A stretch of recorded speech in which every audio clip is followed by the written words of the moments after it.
In this video, I show you how to calculate percentages of totals in Excel. If you found this guide useful, then please consider subscribing. And once you've done that, then please consider leaving a like, and let's get right into this guide. The first thing you need to do is make sure you've got a total of all your numbers as well. As you can see, I've got my total at the bottom.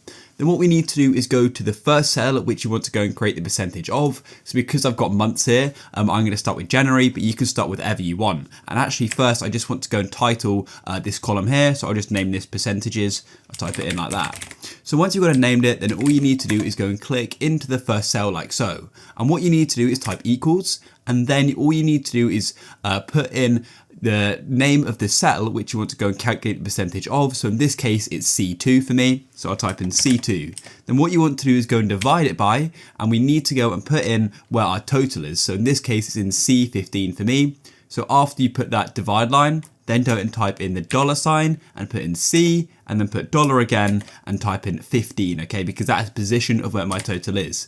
Then once you've done that, literally all you need to do is hit enter like that. And then as you can see, we've got this small number here, but what we need to do is convert this to a percentage. To do that, you need to come to the top of Excel. Now you may just have an option for percentage. Personally, I need to go and tap on the number format button here. And then what I can do is go and select percentage like so. And as you can see, it then converts it.